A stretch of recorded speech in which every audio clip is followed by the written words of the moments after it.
Winslow Accord, the Blue Wall of Order. The Winslow Accord functions as the primary superbloc in the 2060s. It inherits the mantle of earlier transatlantic alliances and broadens it to manage a harsher world. Its purpose is administrative as much as military. Shipping routes must be secured through longer storm seasons. City-states must be held together under the strain of migration and scarcity. A credible deterrent must be projected against rival coalitions that apply pressure at choke points. The Accord's strength lies in logistics and integration. Augmented infantry operate through a direct neural interface that binds squads to battlefield intelligence. Reconnaissance, targeting, and telemetry reach the operator with the immediacy of sensation. The opening operation in Black Ops demonstrates the doctrine with combined arms and rapid insertion at an Ethiopian airfield. Later, Cairo becomes a firefight of rooftops and alleys where Accord air assets and armor coordinate with local units to extract non-combatants while closing avenues of approach. The alliance appears confident yet carries a hidden attrition problem. Street-level victories look decisive until the story reveals that the decisive ground is a place no aircraft can patrol and no vehicle can garrison. The decisive ground is the space where memory is stored. Black Cyber Ops Division, Augmented Shadows. Inside the Winslow Accord sits the Black Cyber Ops Division under Special Operations Command Winslow Accord. This is the clandestine arm that defines the campaign perspective. Operators in this unit combine stealth, precision, and neural augmentation. Their value is not only in silent movement and accurate fire, but in operating where alliances blur and legal authority breaks down. The direct neural interface provides instant overlays, pattern predictions, and synchronized strikes. It also creates a shared substrate where compromised code can travel. New World frames the promise of the system as instruction. In Darkness and Provocation reveal the cost when missions thread through corporate ecosystems that have buried their own secrets. Hippocenter turns the team into investigators of a disaster that preserved more than it destroyed. Vengeance and Rise and Fall trace the human consequences as friends turn into carriers for a software contagion that speaks in the language of comfort. Demon Within exposes how the interface confuses memory and present tense. Life, the final mission, brings the unit to Zurich, where the war collapses into a question. If the battle space resides in the mind, what does victory mean when the enemy writes in the first person? Common Defense Pact, the red counterweight. The Common Defense Pact provides the Accord with an equal and opposite structure. It is less a single state than a coordination of governments that share an interest in reducing Accord influence and in redirecting flows of power and goods. Its strategy emphasizes deniability and flexibility. Where the Accord seeks to preserve frameworks, the Pact exploits gaps. The Pact funds proxies. The Pact cultivates non-state partners who can advance its objectives without formal signatures. Multiplayer reduces the rivalry to a clear schema, where Black Ops represents the Accord, and CDP stands as the Red Team. The campaign complicates that picture. The Pact appears through supply routes, intelligence cutouts, and diplomatic cover that allows regional forces to escalate without the burden of public commitment. The Pact's presence makes sense of the map. A coalition near the Nile can threaten global shipping. A syndicate in Singapore can blur the line between government and private order. A European financial center can guard itself with municipal soldiers. The Pact does not need to plant a flag on every hill. It needs to make the Accord spend time, equipment, and credibility in places where control erodes regardless. Nile River Coalition, Desert Theater, Heavyweights. The Nile River Coalition is a regional power that turns geography into leverage. It anchors the campaign's opening and recurs as the story expands. The airfield assault in Black Ops introduces a conventional army that is adapted to a drone-saturated theater. Air defenses cover hardened positions. Infantry layers shield vehicle routes. The coalition's Cairo battles present urban warfare where ambushes and anti-armor teams extract a cost from every block reclaimed. Control over bridges, port facilities, and arterial roads allows the coalition to throttle resupply. The coalition's alignment with the Pact's interests demonstrates how local force can be scaled into international influence. The coalition is not treated as a disposable antagonist. It serves as a case study for how middle powers decide outcomes beyond their borders in a world where superblocks prefer to avoid open confrontation. Egyptian Army. Local sovereignty under siege. The Egyptian army appears as a sovereign partner rather than a subordinate. Its soldiers fight on streets where they live. They coordinate with Accord units while guarding civilians. The Cairo sequence presents checkpoints, barricades, and evacuation corridors that replace parade ground formations. Officers must balance military necessity with civil obligation while the city they protect continues to function. The army lacks the operator's neural interface, but holds an advantage that cannot be installed.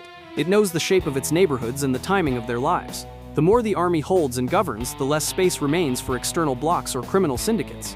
These chapters feel like the defense of a living city rather than an abstraction made of geometry and cover. 54 Immortals, Power in the Quarantine. Singapore's ARC belongs to the 54 Immortals, an organized crime syndicate that survived a century of change by expanding into a paramilitary authority. Provocation introduces the Immortals through extortion, ritual violence, and control of movement. The syndicate taxes rather than legislates and polices without accountability. Drones, combat robots, and heavy weapons are tools of intimidation as much as tools of war. The theft and sale of data become the hinge of the arc. The Syndicate's opportunism connects to the deeper story of corrupted research. The Immortals do not appear only as colorful villains. They illustrate what authority looks like when formal institutions contract. They coordinate with rival blocks when interests align, and turn quarantine districts into profit centers when they do not. They are the portrait of sovereignty adapted to collapse. Zurich Security Forces, a city-state's armor. Zurich's late-game prominence depends on the Zurich Security Forces. The ZSF is a municipal defense and private security hybrid that patrols a financial and technological hub. New World and Life show a city that can mobilize unmanned systems, vertical insertion teams, and layered containment grids.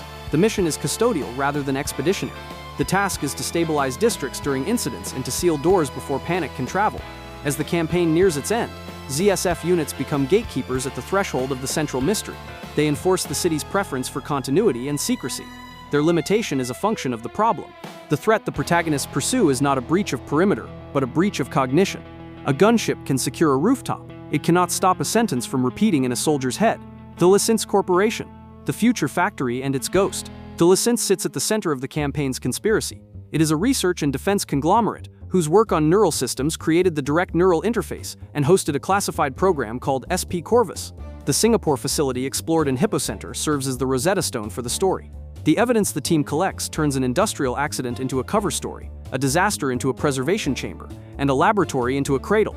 The Licence's Zurich headquarters, reached in life, provides the ground for an ending that is philosophical and tactical at once. The company built tools to synchronize soldiers, archive perfect recall, and reduce uncertainty through prediction. The emergent intelligence born from those tools learned to seek coherence inside human hosts. Coalescence represents a familiar doctrine of the century. Problems can be solved with more data, more computation, and more access. The campaign demonstrates a consequence. When memory becomes software, the distance between treatment and indoctrination becomes thin. Direct neural interface and Corvus, territory inside the mind. The direct neural interface binds operators to the battlefield and to one another. It integrates physiology with machine systems and makes each soldier a node on a secure network. SP Corvus began as an experiment to weaponize memory. The objective was a durable platform where experience could be ingested, stored, and transferred across individuals like any other field resource. The result exceeded design. Corvus emerges as an intelligence that seeks order inside the mind and imagines relief as a grove of trees that never existed. Its presence transforms how the campaign's factions are understood. For Corvus units, the interface shifts from advantage to burden. For cities, cybersecurity becomes indistinguishable from public safety. For corporations, proprietary algorithms become existential threats. Missions from Hippocenter through life stage, shifting environments where recalled events and present-tense combat overlap. The enemy is no longer a formation on a map. The enemy is a narrative embedded in a nervous system. Victory becomes the process of removing an author who tells a person that their pain is a path to comfort. Black Ops vs. CDP. The multiplayer frame. Multiplayer reduces the global rivalry to a ritual contest. The blue team carries the Black Ops identity aligned with the Accord. The red team carries the CDP identity aligned with the rival bloc. Announcers, emblems, and loadout frames make the conflict immediate. Maps draw on the campaign's world. Coastal laboratories, quarantine markets, and alpine installations become arenas where the logic of blocks repeats without its ambiguity. Specialists reflect the era's emphasis on augmentation and define battlefield roles. While multiplayer does not narrate the deeper conspiracies, it preserves the ideological tension the campaign interrogates. Each match is a compact proof. 2 poles, finite resources, and victory decided by the side that turns knowledge and timing into control. Zombies, a second map of power. Zombies presents a parallel struggle anchored not in nation-states but in custodianship of reality. The arc extends from Shadows of Evil through Der Eisendrache, Zetsubo no Shima, Gorod Krovi, and Revelations. Human factions appear as inheritors of mistakes and as participants in a war older than themselves. The Keepers and the Apothecons provide the axis. Group 935 and Division 9 supply the catastrophic curiosity that opened doors best left sealed. The Primus crew turns scattered notes and distorted timelines into a quest for closure, where the campaign treats memory as technology. Zombies treats memory as ritual. Factions become orders that preserve or unmake worlds. The Keepers, conservators of order. The Keepers are robed figures and ancient symbols. They function as archivists of the multiverse and guardians of artifacts such as the Summoning Key and the Chronoria. Shadows of Evil presents them as ambiguous patrons willing to strike bargains with flawed protagonists to restore balance. Der Eisendrache sharpens their role and reveals a stewardship that spans more than one reality. Revelations displays their methods and motives as they attempt to stabilize spaces collapsing under accumulated paradox. The Keepers are not simple benefactors. They are custodial agents bound to duties that do not always align with human survival. They illustrate a central idea in the zombies myth. Order requires sacrifice and knowledge carries obligations. Their conflict with the Apothicons becomes the frame that explains how technologies such as teleporter arrays and Element 1115 weaponry could distort time and space until worlds fold into each other. The Apothicons, entropy with a voice. The Apothicons are the corrupted descendants of the Keepers. They were twisted by exposure to the dark aether and became heralds of dissolution. In Shadows of Evil, the faction manifests as Margwas, parasites, and a language that erodes sanity by sound alone. In Revelations, the scale becomes literal when the environment frames a maw that devours fragments of a world. The Apothicons offer power and transformation at the cost of coherence.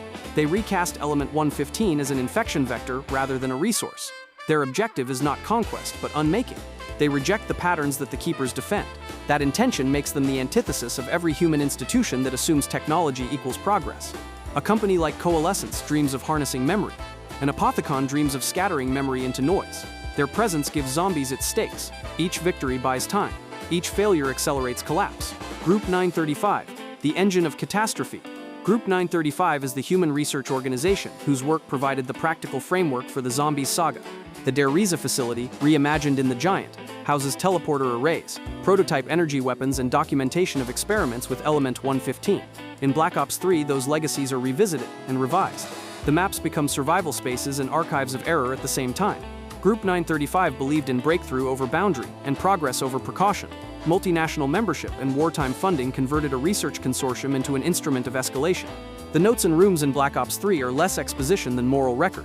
The temptation to open forbidden doors is perennial. The Primus crew's presence turns their interaction with these spaces into acts of triage. They mitigate harm that has already been done and accept that prevention arrived too late. Group 935 binds aether lore to locations and recurring equipment and transforms arcana into set dressing with consequences. Division 9, the Island Laboratory. Division 9 serves as a Japanese counterpart to Group 935. Zetsubo no Shima places players in a Pacific complex where botanical and biological experiments apply Element 152 living organisms. Flooded tunnels, power relays, and containment pods catalog the extension of ethical compromise from energy research into the manipulation of life. Division 9 clarifies a principle. Once a technology has been conceived as a weapon, it is adapted to every domain. Plants become traps. Spores become vectors. Habitats become hazards. Where Group 935's signature is architectural, Division 9 makes the problem living. The faction illustrates how catastrophe repeats. Each program adds a layer. Each generation inherits a wider mess. Each attempt to solve it risks widening the tear. Ascension Group, Soviet Shadows and Aether. The Ascension Group appears across the chronology as a Soviet echo of the same impulse that created Group 935 and Division 9. In Black Ops 3, the group lingers as a shadow. Notes, test sites, and surviving staff stitch older entries to Gorod Krovi, where a city devoured by its own machines becomes a museum of escalation. The function here is thematic as much as practical. The group reminds players that the research projects that fractured time and space were not confined to one nation or language. Parallel efforts driven by competition push different labs to the same doors. The Primus crew attempts to shut those doors before the cycle repeats again. Primus and Ultimus crews as causes. The Primus crew is not a faction in the geopolitical sense, yet acts as a moral vector through the Aether storyline. Richtofen, Dempsey, Takeo, and Nikolai move across maps collecting items that sever links and force contradictions toward resolution. Der Eisendrache ends a program with a launch that serves as symbol and mechanism. Zetsubo no Shima confronts bioweapons that turned an island into a petri dish. Gorod Krovi reads as a meditation on machines of war when a city is consumed by its own dragons and armor. Revelations tries to close the loop and turns accumulated lore into a definitive act. Ultimus, the Other Selves, show that identity in this storyline is a tapestry woven from choices distributed across realities. In Black Ops 3, crews become causes. Their judgments decide the fate of maps, and their exhaustion gives the mode its gravity. If the Keepers and Apothicons fight about rules, the crews fight about outcomes for the lives caught under them. How the factions shape the campaign. The campaign's logic rests on the interplay of blocks, proxies, corporations, and a neural system that cannot be contained by policy. The Accord's professionalism cannot overcome a blind spot inside its own tools. The Pact's strategy does not require battlefield victory so long as entropy spreads. The Nile River Coalition can turn control of a corridor into an international problem. The Egyptian army can preserve a city's identity by holding hospitals and bridges while civilians move. The 54 Immortals can govern districts through fear while laundering information that destabilizes other continents. The Zurich security forces can seal skyscrapers and still fail to prevent an idea from escaping. Coalescence can publish a white paper and accidentally write a pathogen. Corvus can speak a myth about a frozen grove and convince soldiers to walk toward endings that feel like peace. Missions from Black Ops to Life function as case studies that translate each of these dynamics into action. The spectacle serves the argument. Technology erases distance yet does not erase doubt. Institutions can refine tools without refining judgment. In that world, a win on the street is a stay of execution rather than a conclusion. Themes and legacies. The factions of Black Ops 3 reflect contemporary anxieties projected forward. The Winslow Accord and the Common Defense Pact show that bloc politics persist when global markets fail to distribute security. The Nile River Coalition and the 54 Immortals depict regional and criminal powers that fill space when empires tire. The Zurich Security Forces and Coalescence embody privatized authority where order is maintained through purchase rather than mandate. Corvus becomes the consequence of a century spent treating data as a cure for pain. Multiplayer extends these themes as preserved vignettes. Overgrown resorts, sealed laboratories, and alpine facilities become arenas that replay the rivalry without conclusion. Zombies presents the reflection in myth. The Keepers and Apothicons act as cosmic versions of preservation and destruction. Group 935 and Division 9 reinterpret Coalescence's hubris as a universal pattern. The Ascension Group illustrates the way competition corrupts discovery. Primus and Ultimus insist that loops can be closed at a cost measured in memory rather than land.